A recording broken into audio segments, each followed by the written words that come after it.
नमस्कार, आप देख रहे हैं अमर उजाला और मैं हूं आपके साथ आफताब अजमत। उत्तराखंड में जनगणना का पहला चरण शुरू हो गया है। पहला चरण शुरू होने के साथ ही आपके लिए कुछ सावधानियां बढ़ गई हैं। आपको किस तरह से अलर्ट रहना है कि साइबर ठगी का शिकार ना हो, कोई आपके बैंक खाते खाली ना कर दे। दूसरी बात कि जनगणना के दौरान आपको किन बातों का ध्यान रखना है और कैसे जनगणना अधिनियम 1948 के तहत आप पर या आपके साथ गलत व्यवहार करने वाले प्रगणक जो जनगणना निदेशालय से कर्मचारी आएंगे उन पर कार्रवाई हो सकती है। सबसे पहली बात, जनगणना अधिनियम 1948 की। जनगणना अधिनियम 1948 के तहत आपके घर जो प्रगणक आएंगे आपसे 33 सवाल पूछेंगे। हमने आपको पहले बताया है वो 33 सवाल कौन से हैं। इन सवालों के सही जवाब आपको देने हैं। आप गलत जवाब दोगे तो आप पर इस अधिनियम के तहत कार्रवाई हो सकती है, 1000 रुपये का जुर्माना भी लग सकता है। दूसरी बात, अगर ये सवाल पूछने वाले आपसे गलत व्यवहार करते हैं या गलत सवाल पूछते हैं जो मर्यादाओं में नहीं है, तो उन प्रगणक के खिलाफ भी कानूनी कार्रवाई हो सकती है, जिसमें उनको 3 साल की जेल की सज़ा हो सकती है और 1000 रुपये का जुर्माना भी लग सकता है। अब हम आपको बताते हैं कि जनगणना के दौरान आपको किस तरह से अलर्ट रहना है। साइबर ठग सक्रिय हो गए हैं और आपको बहुत सावधानी बरतनी है, ख़ास तौर से मोबाइल जो आपके स्मार्टफोन है उसके इस्तेमाल के लिए।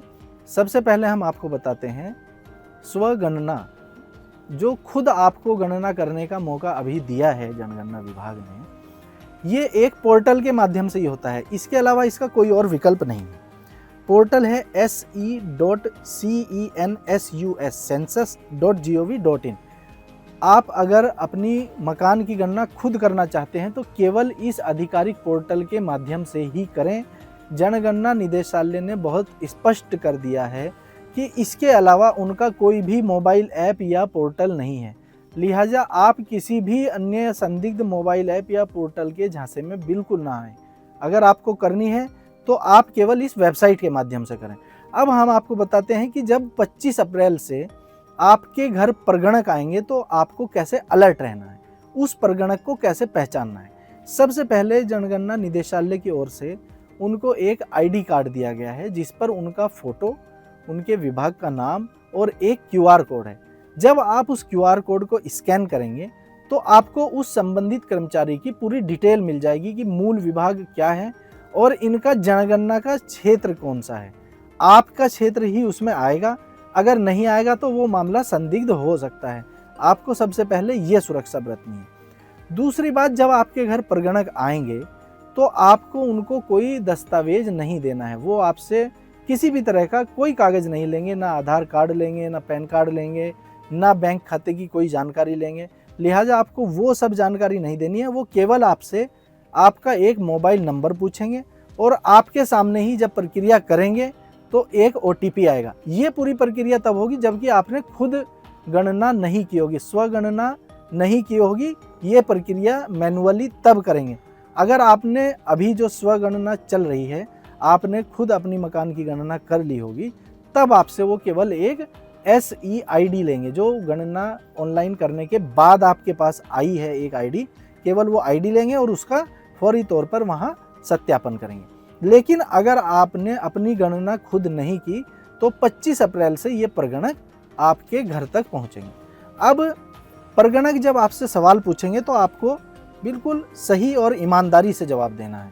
आपका जवाब ही आगे देश की विकास योजनाओं का एक बेस बनता है, एक आधार बनता है।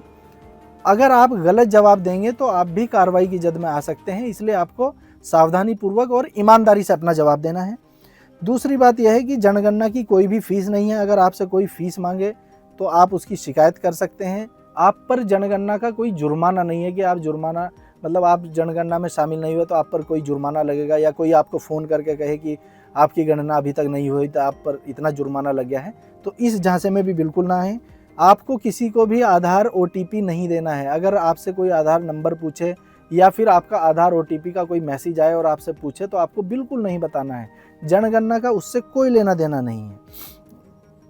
एक बात यह है कि अगर कोई भी संदिग्ध मैसेज या कॉल आए तो आपको क्या करना है। अगर कोई भी संदिग्ध मैसेज, कॉल, व्हाट्सएप मैसेज पर कोई लिंक ऐसा है, सबसे पहली बात तो उसको एंटरटेन नहीं करना है, मतलब उससे कोई तवज्जो नहीं देनी है।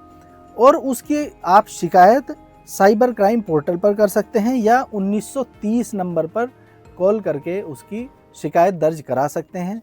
आप जितना सावधान रहेंगे उतना ही साइबर अपराधों के उतना ही साइबर अपराधियों के हौसले पस्त रहेंगे।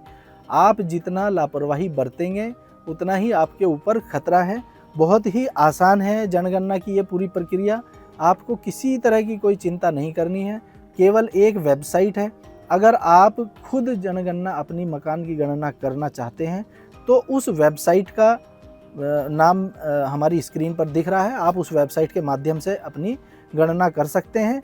नहीं तो 25 अप्रैल से 24 मई तक आपके घर तक प्रगणक आएंगे, आपको 33 सवाल पूछेंगे और केवल उन 33 सवालों का ही आपको जवाब देना है। इसके अलावा वो आपसे कुछ नहीं पूछेंगे, ना ही कोई दस्तावेज मांगेंगे।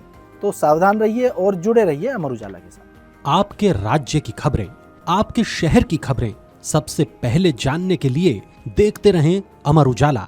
चैनल को सब्सक्राइब जरूर कर लें और पाएं हर अपडेट।